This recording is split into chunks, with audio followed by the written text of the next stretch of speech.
Ready to get to it? ZOOMCAST. Log in and check it out. Boy, oh boy, we are on live. Welcome everybody to episode 29 of this humble little Zoomcast. I'm a little nervous. I've got to be honest. I'm on with one of the pros of the podcast game. She's the host, or co-host rather, of the My Millennial Property Podcast, a social media phenom, one of the best buyers advocates going around in Melbourne. Emily Wallace, welcome to Zoomcast. Thanks for having me, and don't be nervous. No, I'm pretty good at this sort of stuff, I would have thought by now. No, not quite the case. How are you? I'm great. Just walking the door from work, and I've had a great day and a great week. Can't complain. You've been busy. We bumped into each other at AREC up north in recent times. We did indeed. That seems like a distant memory, but yeah, what a weekend, hey? Doesn't it? Moves pretty quickly. But we saw some great speakers up in the Gold Coast over 2 days, and got a bit of sunshine, a bit of real estate content. It was nice to recharge the batteries and get excited about our little industry called real estate again.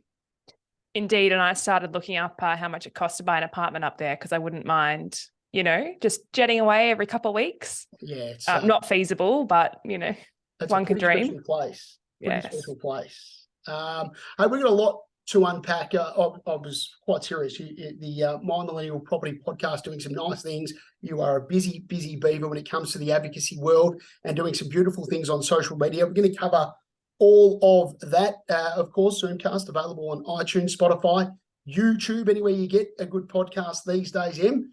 One of my first questions that I wanted to roll with straight off the bat, a lot of people get into real estate and they want to be a fully fledged listing and selling agent. They hear names like James Tosterman and Marcus Ciminello and Kate Strickland and Matt Pelios and all these sort of people. But you've chosen your lane in the advocacy world, and I can clearly see why, because it's working. But how did you land in the buyer's advocacy portion of real estate to begin with? Great question. And funnily enough, not long after starting advocacy, I kept getting approached by directors wanting me to jump on their sales team. And the biggest thing for me is I have been in sales roles in the past. I used to sell gym memberships. I've been in, sales capacities before and been a hard seller, but my passion is really education. And I saw an opportunity on the buying side to play that educator role rather than being a salesperson. And don't get me wrong, great sales agents do educate, but they do have to sell, and they have to hustle a bit harder for competing against business, 2 or 3 listing agents going into one property. So the way I fell into it was sort of by design, in that I wanted to be in an industry that I loved, and I love property, absolutely love property, tying in with my background, which is education, and that landed me on the buying side of the fence. I would love to try auctioneering, of all things. I would love to try that, but I just couldn't be a sales agent. It's just not me. You'd be a brilliant auctioneer, I reckon. There's a bit of a craft to it, but I think once you get going, you would find your niche. And female auction is a real point of difference in the marketplace at the moment. There's plenty of absolute stars in that world right across Melbourne, not just in the marketplace that I operate in as well. Have you ever used a buyer's advocate to buy a property, or what was your connection to advocacy specifically? So funnily enough, I have, since being a buyer's advocate, I've actually engaged an advocate twice to buy a property for me, 2 properties. In the investment space, because we specialize more so in home buying and family home buying. So my introduction to advocacy was more so around the fact that I didn't know it existed. So the first property I bought, I did all my education and research myself. I was out every Saturday for 3 months in a row. Actually found my own off-market property through becoming good friends with a real estate agent and bought that. But it wasn't until about 6 months after that purchase, I started seeing and hearing more information about what a buyer's advocate is and does. And I was quite surprised to learn that it's not just big purchases like the block. That's everyone's reference point, $4 million properties, but that's not what we do. So the more I learned about it, the more it became a real passion and something that I wanted to get into. And how did you discover that there was a genuine need or desire to give some help to people that are going through the process, not necessarily the first home buyers, of which you do service an abundance of, but people that have done this before but might not understand the benefits and features that an advocate can bring to the table? I think once the penny dropped and it clicked that networking with real estate agents is such a way into another world of property, of all these off-market opportunities and relationships that get deals over the line in some cases. It became pretty apparent that the general public can't replicate those relationships when they're working their own full-time job. Then I guess second to that, it was also that first home buyers, it's their first time. How do they know what they're meant to be doing? You know, my friends didn't know what to do, how to place an offer, what is an auction, all those sorts of things. So yeah, that's why we sort of targeted that market, because they're time poor, they don't understand what's going on, and we can actually really add value beyond our service fee to them. So yeah, it all kind of stacked up and made sense after some digging, but also not many people in the market who specialize in that market. Everyone wants $2-3 million purchases. Anything under $1 million, I love. So Me yeah. too. Yeah. Yeah, exactly. Coincidentally, we both love the sub-mill market, don't we? Yeah, we do. We do. Yeah. I don't know why. For me, I think the rubber hits the road more often. I think there's more leverage opportunities off the back of selling one apartment or unit or townhouse, and you get to know the neighbours more intimately pretty quickly, or an investor owner, and I just feel like you're in the fight a little bit more. And me personally, that appeals, but I might not be overly skilled to sell the $4 or $5 million house anyway. Em, I think you find your niche and you stick to it. Yeah, definitely. And look, we like variety. Don't get me wrong. I have bought some bigger homes and I've loved that process. It's a balance, but it's a different client experience depending on the price point. Yep. When did you realise, I mean, obviously you're up and going now and you take it incredibly seriously when an email comes through or when you pop through and open for inspection. With respect, I can't imagine that would have always have been the case. You would have found your challenges early days of being taken seriously, or building a war chest of stories and case studies that hold you in good stead today? Definitely, on both the consumer front and the agent front. You know, my clients are actually both, well, my paying clients are my clients, but also agents, because that's where the relationship is. Early days, you know, it's sort of, just another advocate, or who is this girl, or she's too young, was a lot of what I got. You're too young to know what you're doing. And, you know, a baby face back then didn't really help me too much. So look, I think probably when I started getting clients refer their friends, right? Which I know sounds really silly now being in business, and that's kind of one of our main referral pathways. But at the time, I didn't think anyone would recommend me to a friend. I just thought I'd always have to hunt for new business and, you know, look after those clients really well, and maybe they would. But I think when that started happening, and when agents started saying, we really want to do a deal with you, like people wanted to work with us, you know, have you got someone for this? We really want to do a deal with you. I was like, okay, well, maybe, you know, maybe we do. But that sounds great. So it takes time. It really takes time. Do you remember the first deal you did where you got paid by a client to represent them to purchase a piece of real estate? Yeah, I do. Because that client that I bought for was actually a client of my previous employment. And she was the hardest client and the biggest client I ever landed in my previous recruitment life. Yeah. And yeah, she just happened to engage me at the time, sort of aligned for her purchase. It was a 1-bedroom little villa in Bond Beach for, I think it was $295,000 at the time. Yeah. And yeah, I remember the excitement. It was a tough deal. It was actually a really tricky deal. It was probably one of my hardest. I didn't know it at the time. But yeah, I mean, how cool that I could help her in my new profession. I was really, really excited. Yeah. And when did you get to a point, Em, where you felt like, geez, I'm actually okay at this. I think this could be you're not gonna grandstand on this humble little Zoomcast 4,000 downloads, Em, not anywhere near the My Millennial version. But when did you get to, quite seriously, a point where you thought, yeah, I can do this and I can mix it and match it with some of the better advocates in Melbourne, and then consequently some of the better agencies in Melbourne that you're working with? I think really the sprint as we came out of COVID, that end of 2020 into 2021, which isn't that long ago, really. That's when I built my momentum and my confidence of, I know how to put these deals together. I know how to leverage relationships for off markets. Like, I really know my stuff. And don't get me wrong, as we all do, I learn every single day. There's always something new that you've not heard of before, or a situation that you encounter. but certainly I built my momentum, and 2021, I think, still was my best year ever in terms of that momentum. Kobe and I were working together, strength to strength. Yep. It was a solid year. If I could replicate that every year, I would be very happy. Why do you think you were able to thrive through a pretty tumultuous time economically, personally? You know, people had a lot of challenges from a business front, but the Emily Wallace brand and buyer advocacy arm seem to really go from strength to strength.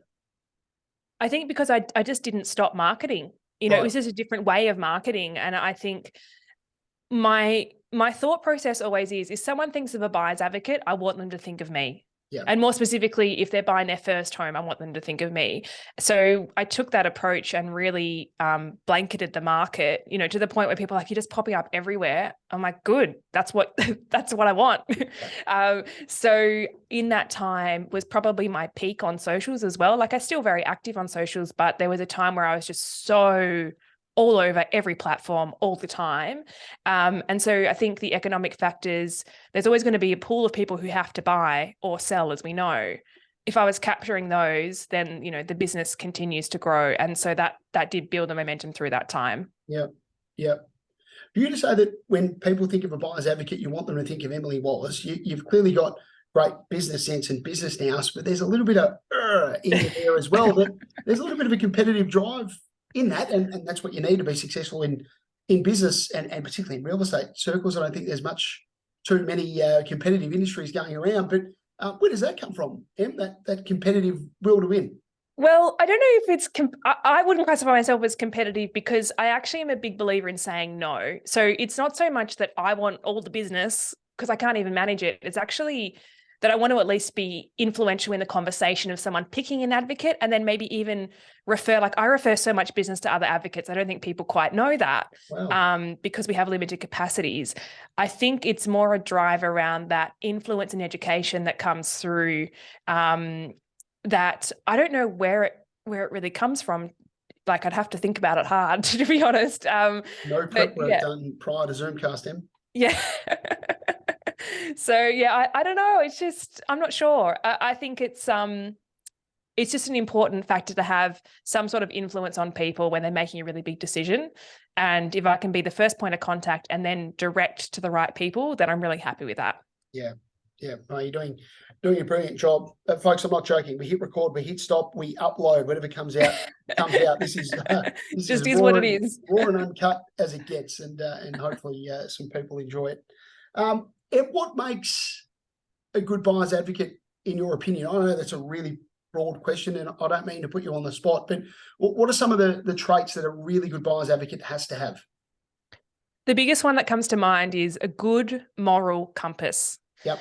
There's quite a few times where we are morally challenged about, for example, like our motto is give the client every possible choice.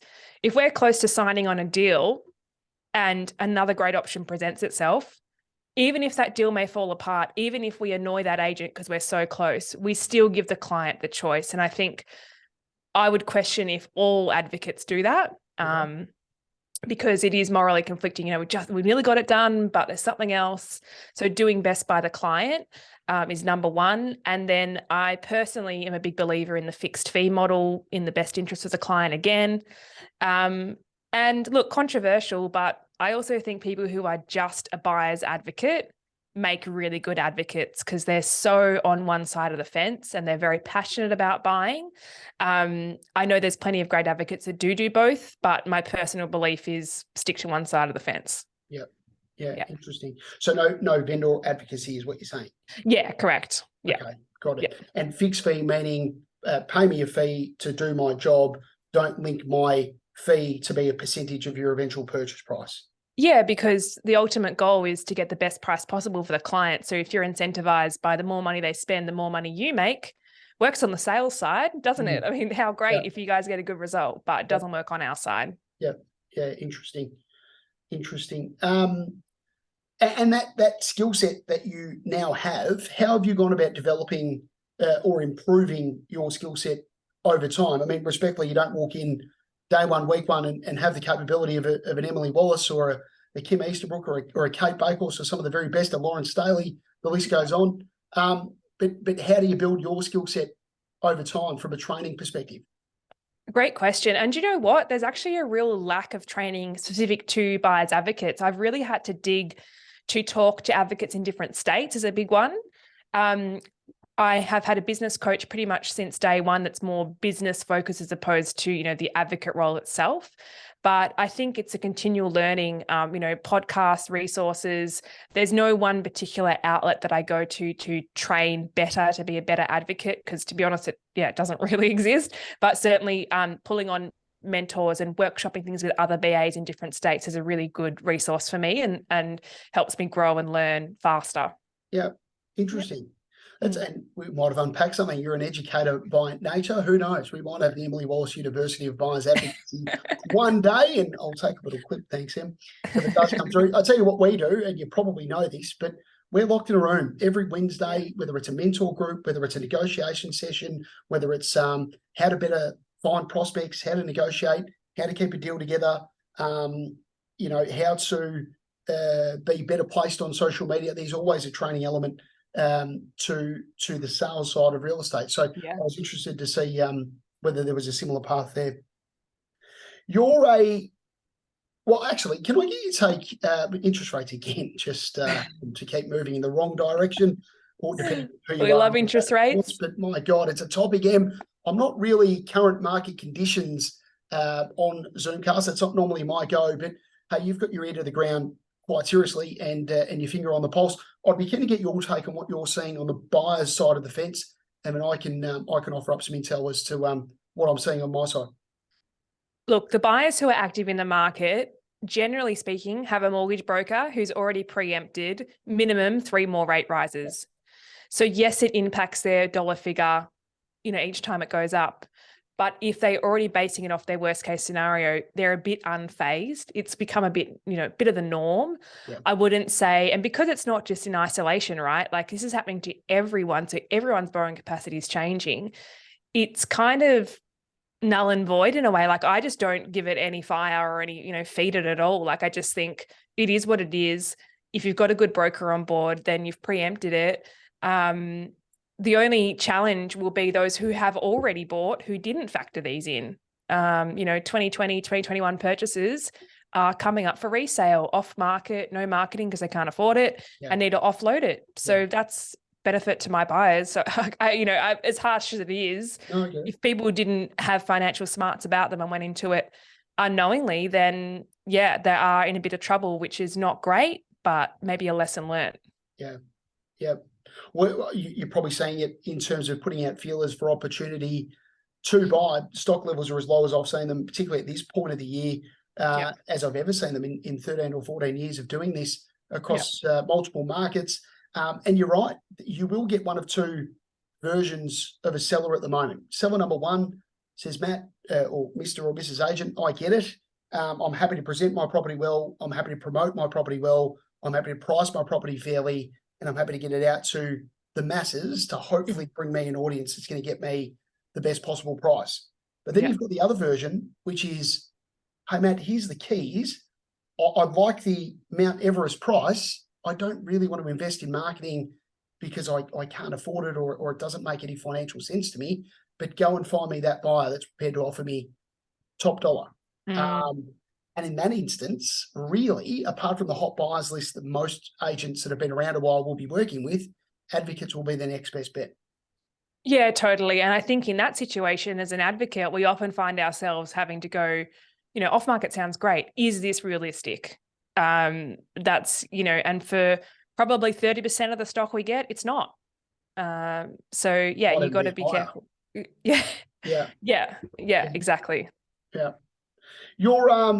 I spoke about your social media prowess, and you spoke about it a little bit, particularly during COVID, of how you remained consistently in front of people at a time where everybody really was on these devices. How did you get good at it, Em? Did you get some help in the early days? Does someone still run your social media? If I DM Wallace, do I get you on the response?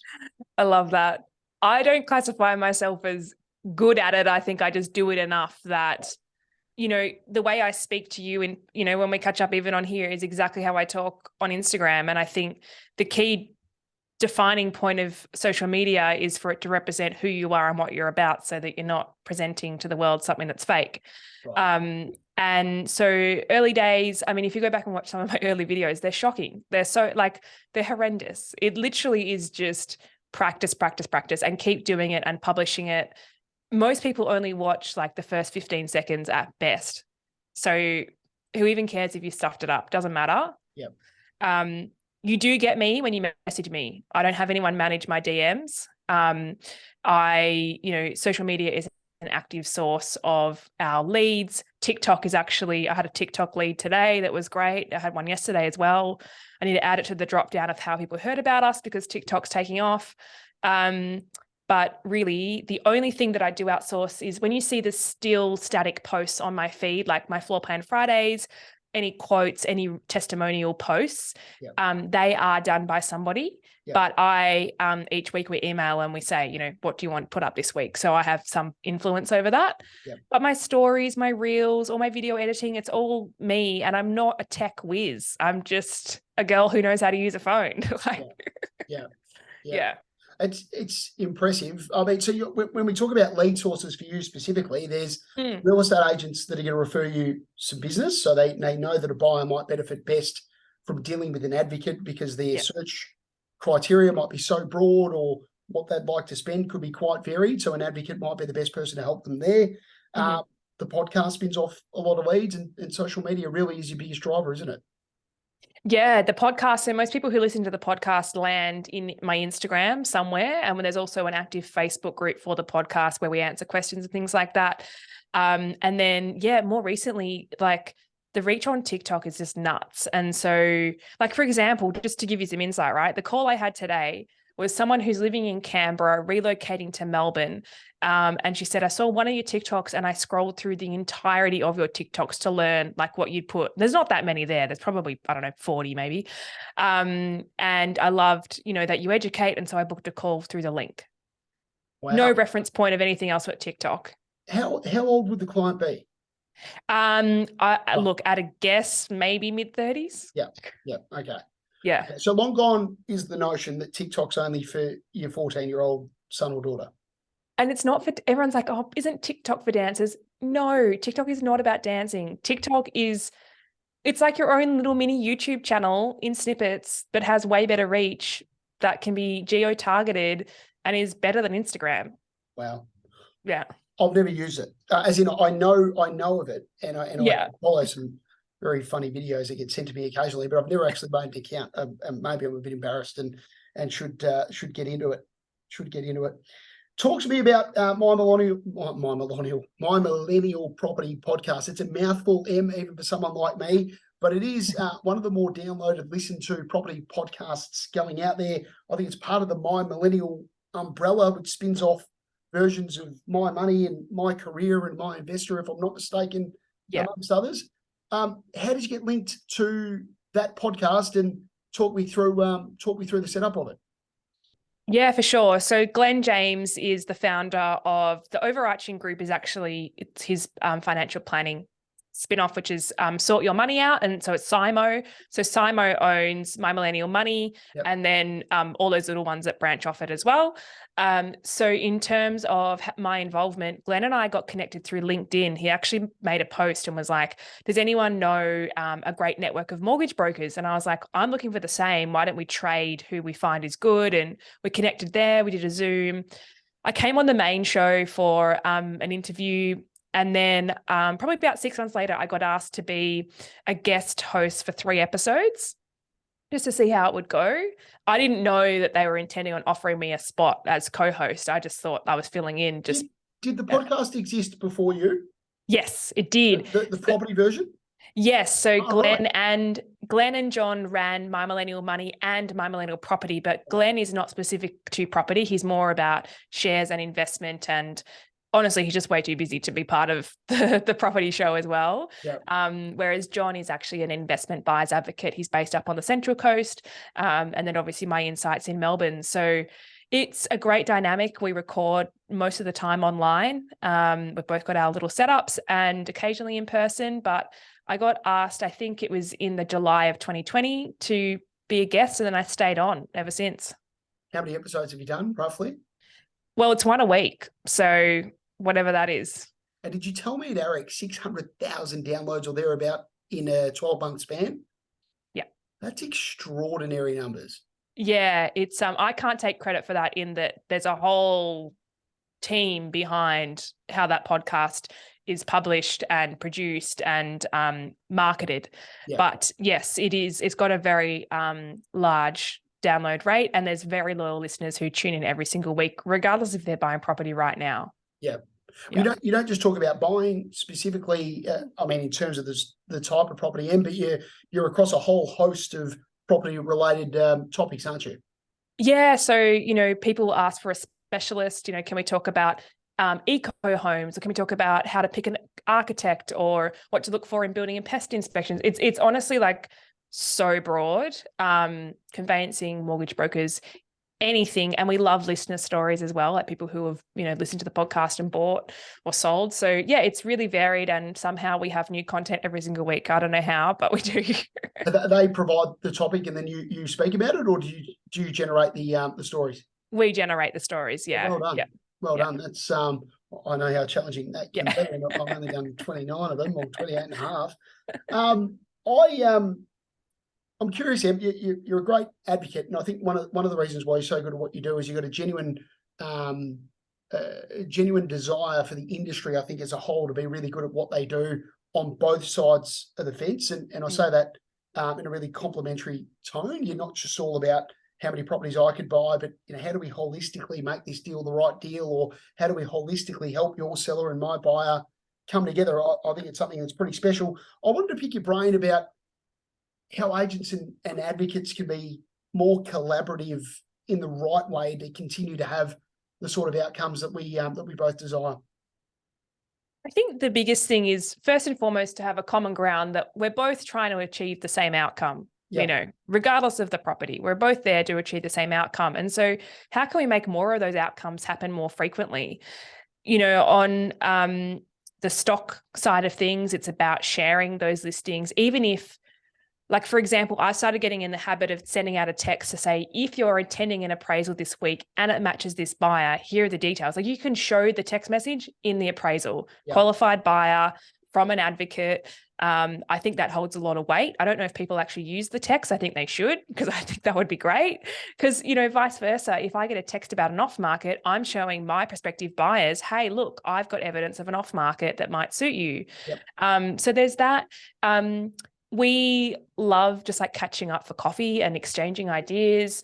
But also, I think looking at regular, like, there's the good agents that I work with actually call every fortnight religiously. They will call and just check in, what's your buyer list looking like? What's your leads list looking like? Going to an appraisal next week. Do you have someone that matches that? It's just talking collaborative about what you're both working on, rather than only, I feel terrible when I just call when I need something. I'm like, hey, I've got this buyer, what have you got for me? But there's an understanding that we're all busy and, those sorts of things. But collaboration is key for success. You've seen all agents, all types. You deal with agents day in, day out. Have you picked up on some traits or some characteristics that good agents do really well, and then consequently, without putting anyone under the bus by name, but some things that they don't do as well, or they could better improve upon? There's two parts of this. There's the part where interacting as an advocate, and there's the part where I hear about the stories from the buyers who come to me because, I'll be fully honest, they don't want to deal with real estate agents anymore. That's actually the phone calls I get. I do not want to deal with real estate agents anymore. And it's not because you're calling them. That's not the problem. Right. It's actually how they feel at times misled, whether it was intentional or not, how they're not talked through how the sales process is going to unfold. Or their pet peeve is when they keep getting sent properties that actually don't match their profile whatsoever. That's their pet peeve. Do not do that. Right. So They're not listening to me. Yeah, exactly. They're not being heard. They want to be heard. They want their needs and wants to be met. So in terms of on the advocate side, I think the best agents, communication is key. We all know this and we harp on about it, but people who actually confirm the appointments, follow up.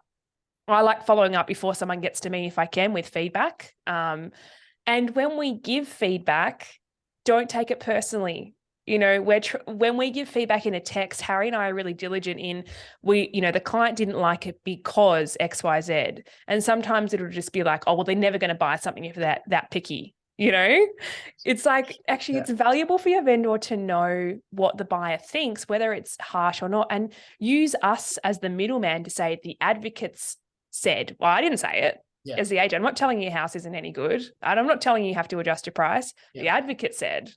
Yeah. I would be leveraging that big time. Yeah. Yeah. Yeah, it's a good point. It's a good point. You talk about communication and the agents that do it well and continue to excel. Can you expand on that? Are they being really honest with you in terms of level of interest in a property, vendors' expectations around price, best sale or comparative sale that the vendor is probably leaning on to help justify their own expectations? Is it stuff like that when you talk about communication? Definitely. It's having a frank conversation. You know, hey, look, my vendor's unrealistic. I know that, but with competition, maybe we could get there. This is what they really want. This is what I think they should be getting. Yep. Those frank conversations build trust and relationships of repeat business. Yep. So there's that element. There's also, I think it's really underestimated to explain how the sale will unfold, because every agency does it differently. And also to know if you can have options. You know, could it be a boardroom auction? Is it going to be best and final? If it's best and final, do we have right of reply? And, you know, what is that process? Yep. So I think the communication around how the sale is going to unfold, so we're not springing any surprises on our buyers, is really important. Yeah. What method do you prefer be undertaken if you make a trigger offer and learn of competition? As an advocate, what do you prefer the method of sale to be from that point onwards? Definitely a boardroom auction. Yep. And I've fed that back to a lot of agencies who don't do it, because it's if the vendor is already on the market and they're happy with anything beyond that price. Yep. Then don't you think it is fair to the buyers to have a transparent process? Because they're going to be your future vendor, and I'm sure they'll remember how they were treated. So a boardroom auction hands down is my preferred method of sale if it's not an actual in-person, Saturday auction. Yeah. We do that all the time. A lot of the times we'll even jump on Zoom, even to this day in a post-COVID world, just to offer that transparency and make it easy for people to actually get to the start line on this technological platform, as opposed to fighting traffic, dropping kids off, making sure their dog's okay, etc. And I think just to add to that, for any agents listening who are unsure about that process, or, my buyers won't know what that is. It's your job to educate them, like make a video and actually do a mock boardroom auction and show them how it works, so they feel comfortable in the process. If they're not represented by an advocate, they won't know what a boardroom auction is. It's going to be foreign to them. There's no harm in creating some resources you can educate your buyers to get them involved, because some people hear the word auction without boardroom in front of it and they're like, well, we're not doing that. We don't want to bid, so educate, have resources, have the videos. They're so easy, and then just send a link out. It's not hard. Yeah, it's a really good point. Really good point. I think we can upgrade on that process as well. A bit of a mock question, but I was speaking to some people in the office. I said, I've got Emily Wallace on the podcast tonight. If you were me, what would you ask Emily? One of them said to me, Emily, if you had a couple of $1 million lying around, or $1 million, or $600,000 or $800,000, budget's irrelevant. How do you come up with the caliber of property that you typically want to buy? What's your process to vet property and then make recommendations to your clientele? How do you know a good property from a bad property? So there's an element of personal circumstance, because honestly, there are some profiles that I don't like. I look at and I'm like, we're not going to get an A-grade property for all the tick boxes they want, and they're aware of that as well. But fundamentally, location number one, on the macro level of suburb, and then more micro on, particularly in apartments, the block, and then the apartment itself, the floor plan, the fundamentals. I'm huge on value add projects, and I try and educate buyers more and more on that. Cosmetic update can do a world of wonder instead of just relying on the market to go up. But the selection process location is paramount. Block is next. Apartment is third. So when you talk about block, are you talking about the amount of properties within the building? Are you talking about the age profile of the building? More just, how well is it maintained, age to a degree, but not that's not always relevant. Yep. And, you know, who makes up the block? Is it heavy renters? Is it heavy owners? Who cares about it? I want to know what the neighbours do and care about, and often harass the body corporate to tell me more about what's going on. So yeah, the block's really important because it becomes a community, and I've experienced living in blocks myself that are, you don't see anyone and it's very, you know, ships in the night. And I live in a block currently that's a community and I love it. So, Yeah. you know, I think it's important to know who your neighbours are when you're living in apartments. Yeah, for sure. When you meet, so talk me through the process of meeting a candidate who wants to engage your services. Is there a questionnaire that goes out to them with their preferences? I mean, you try and tailor that to what you know about property and your own experience? So basically, a client comes to us, we book a discovery call first, and from there, they understand our process, we understand their needs and see if we can actually achieve what they want at a high level. Then we do a more in-depth, what we call a buyer profile session, which might be similar to what you do in appraisals maybe, or even a pre-campaign meeting.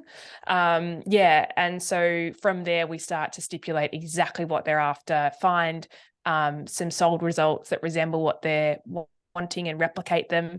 And then from there, we start sending through the options as we speak to the agents. So yeah, there's certainly a qualifying level. And because our success rate is so high, we honestly, if we don't think we can buy for you, we just tell you that we can't. And, you know, revisit budget, revisit area, we try and make it work.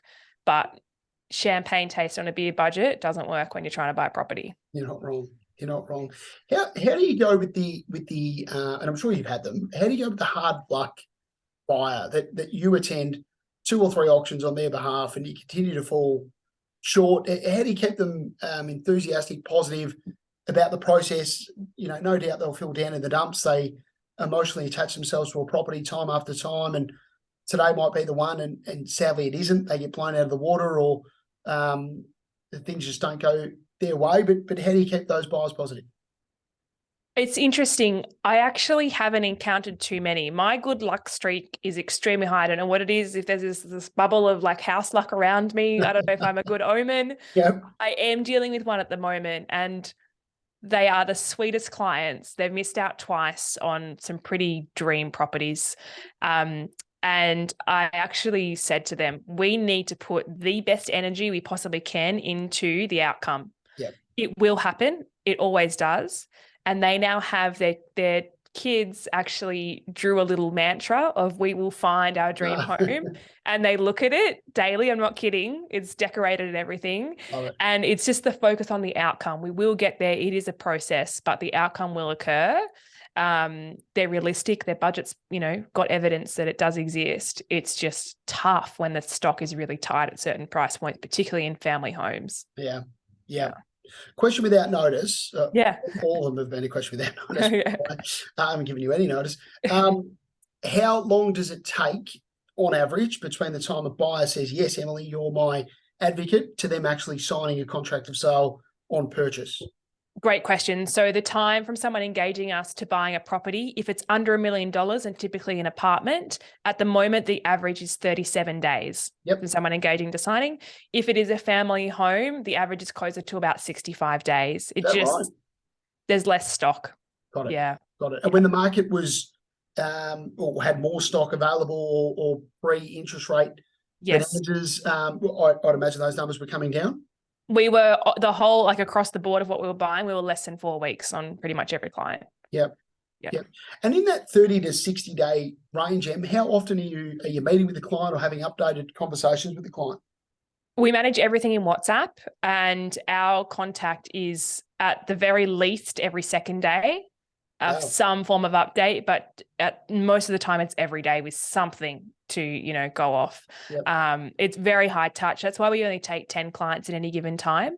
It's really high touch. And I know at the end of each day, I actually kind of mentally know who I haven't spoken to. And it's like, oh, we need to fill that gap. We haven't spoken to them. And what have we got? Even if it's an update with no update, do you know what I mean? You've just got to provide something. So I would think most of our clients assume they're our only client, and that's how we want to make them feel. Do you deal with and I know it's sort of hard to stick to, but when most real estate agents start in real estate, they'll have a senior person in the office come to them and say things like, Emily, you need to have an ideal week. You need to plan your week ahead. You need to know exactly when you're going to be doing what. And you think, yeah, right. If I get a lead, I'm going. That's how a new person typically thinks. Do you work off an ideal week? Do you typically do the same tasks or actions on certain days? Vaguely. So Sunday I try and take off, with the exception of some appointments. I feel my week starts on Sunday. So Sunday, then Monday is active wear only and calls. So usually walking and talking, no appointments. And then Tuesday's like everyone else's Monday. Office day, follow up, calls, book appointments. Discovery calls I actually have open, just like appraisals, I guess. I have open at any time. However, a client can't book with at least 8 hours notice of a call being booked in. So there's that gap. Wednesday, Thursday is just hustle, get to as many properties as possible, see as many people as possible. And then Friday is more relaxed, prepare for Saturday and do things like the podcast, do social media recordings, have lunch with someone or a coffee, like a networking type of thing. And then Saturday's obviously Saturday. If it's hard and fast, then off we go. Yeah. So yeah, that's a vague ideal week, but you know what it's like. Anything can change. A deal comes in, everything goes out the window. We're going 100%, 100%. What do you like at auction bidding for clients? Has that process changed for you from, I can imagine, day one, week one, you might be a little nervy, and now you're the pro's pro? Look, it's always a skill I'm trying to develop. How we come across and how we're conveyed. A lot of it comes down to appearance, intimidation, as much as you possibly can, and a sense that you're never going to stop bidding.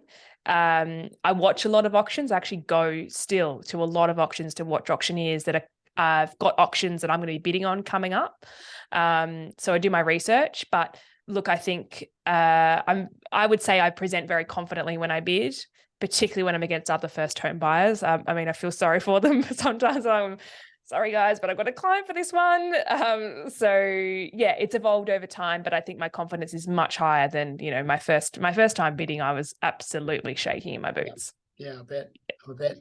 Talk me through. So first home buyers, they often have this magical cap at the $600,000 mark because they fear that they need to pay stamp duty on the purchase. And if you quickly punch it into a stamp duty calculator and fill out the 4 or 5 boxes about principal place of residence and my first property, et cetera, you'll quickly work out that it's not that much more. Is that part of your coaching process with first home buyers? Yeah, there are so many clients who come to us that have borrowing capacities well beyond 600,000, but they cap themselves. And the key education piece in that is the quality of stock you're going to see, as well as the competition with a circle around 600,000 is actually in the long term going to cost you way more than just going a little bit more. Yeah. The number of deals I've won that are, 610, 612, just that little bit more that, yes, it's more on the way in, but on the way out, in terms of selling it, I can guarantee you that asset is probably going to be a bit better quality. And I think reap the rewards of that. Apartments under $600,000, there's not many of them, let's be honest. But it's also competing with everybody else. Yeah. I heard on your podcast, I was doing a little bit of research for this show, and you're very much quality over quantity, but the amount of money you spend to get the right asset or getting fewer assets, but actually putting more dollars into those. Can you talk us through the mindset around that? I think with property, particularly property investment, there's, I want to have a portfolio of 20 by the time I'm 40 or whatever it is, 30 before 30, all these ridiculous numbers that just don't even make sense. Yeah. That's 30 property managers, that's 30 tenants, that's 30 problems. Yeah. So I actually think the smart investors, and I've learned this in my own investing journey, actually put more money into one thing. And I'm not saying only buy one thing, but you need diversification. But certainly the argument about $800,000, do I buy 2 at 400 or just 1 at 800? I think there's evidence to suggest you're going to do better at 1 at 800 in the right location. And one problem is better than 2. Yeah, correct. You were talking about issues that pop up with properties and then multiplying that by the amount of property you've had, as you rightly just mentioned. It's you make a very good point. Very good point. So we're never going to see you as a real estate listing and selling agent. You're sticking on the advocacy side. We can't win you over. You know what? Harry and I often debate. We'd love to go back to Tassie, our hometown, and do it in Hobart because we think we could ruffle some feathers because we work very hard and it's a little bit slow down there, Bart. I mean, shout out to my Hobart hometown, but not in Melbourne. No. How did you bring your brother into the business? I stole him from my dad. So he was working at my dad's accounting firm. Harry loves property. He's an investor himself. He's done his own Battleaxe subdivision and still owns one of the properties. Wow. And just very growth mindset. We think very similar. Yep. And so I got him over here for a weekend to do a weekend of opens and auctions. He loved it. Came back for another one. Loved it. Came to ARIC last year before he was even employed by me. Loved it. Yep. And I convinced him to make the move and he hasn't looked back. You still boss him around though? Do you know what? People think that we're such a collaborative, professional vibe. Like if you were fly on the wall in our office, you wouldn't think we're brother and sister. No, that's extraordinary. Yeah, but we've had so much time apart because there's 6-year gap and I moved out of home when I was 18, when Harry was 12. So wow. yeah, we're very much more colleagues. I mean, yes, we're brother and sister, but we've got a professional relationship. Yep. Yeah. Yep. I don't know if I'm allowed to share this, but you just put the 3 in front of your age in recent times. You've got Henry, the straight-haired cavoodle, and you wanted to make sure that the straight-haired part straight-haired, yeah, on this podcast. What does the future hold for you, Em? Where do you reckon this goes? Emily Wallace, buyers advocacy. You spoke about your passion for education. I get the impression, unless you tell me otherwise, that that's something you're thinking about. Education, yeah, definitely is my passion in terms of growth and what the future holds. Certainly looking at a one-to-many approach with holding more masterclasses and information for first home buyers, but also in an industry where we're lacking so much training in the advocate space. Not that I think I'm the best by any means, but best practice is really important. And so I think trying to bring collaboration in that space to educate BAs is kind of where I see my journey going. I don't think I'm going to be an on-the-ground BA forever, but certainly have an impact on the industry would be my ultimate goal. Yeah. And the last one I'll ask you, if some of the tips that you've got for some buyers out there, can't afford an advocate, don't know much about an advocate, but just want to go out there and buy some property. Have you got some pointers for them? Definitely. I think the biggest one for first home buyers is if you don't have an advocate, I wouldn't necessarily lean on mum and dad as the next best option because often they haven't bought apartments and that's usually what first home buyers are buying. So be very careful who you involve in the process. Know your budget. Get your pre-approval. Don't go shopping without knowing how much you can spend. And then to know if you are realistic, go through the sold history and find properties that you want to replicate in the last 3 months. Good example is, 3 properties in the last 3 months in your area. And ask an agent, do you think a property like XYZ will come up again in my price range? Yeah. Agents will tell you, share that information, and agents are there to help you, even though they are there to help the vendor. But, there are some great agents out there who do help buyers too. So leverage them. I always say, I'm not helping the vendor if I don't help the buyer. Exactly. So it is part of the process to make sure you're being good to buyers and making sure you're servicing them. You're right. You want to maximize the vendor's outcome because that's how you get paid and get a good reputation to be a good selling agent. But by God, if there are any agents that are still listening to this, you want to make sure you're looking after your buyers, which most agents in the part of the world that we work in, I think, do a really good job. Yeah, definitely. And you have to. They're a future seller. So why not, make that a memorable and enjoyable experience for that buyer? Well, the great Marcus Chiminello, who was on the GOAT panel at ARIC and spoke beautifully, as he always does. He always says, that buyers just don't hang out with other buyers. They hang out with sellers all the time, right? So if you're doing a job by a buyer, you might in turn be referred a seller. That's a really good point. He's a smart man. He Episode is. 4. It's been a pleasure having you on. Is there anything else you wanted to cover? Oh, I think that's covered a lot of depth. One thing I would say is, don't shy away from socials. I understand that there's a lot of agents out there under agency umbrellas, but you are your own personal brand and that's what you carry. That is what you're worth, is your personal brand. So don't be afraid to get out there and look at other accounts for inspiration. But certainly, I think social media in this space is so underestimated, particularly TikTok. If I was an agent starting from scratch, I would be doing suburb tours, tagging the area on TikTok and asking the general public, what do you think of this property? And just let the comments flow in. Interesting. Yeah, it's really good advice. I'm going to get off Zoomcast episode 29.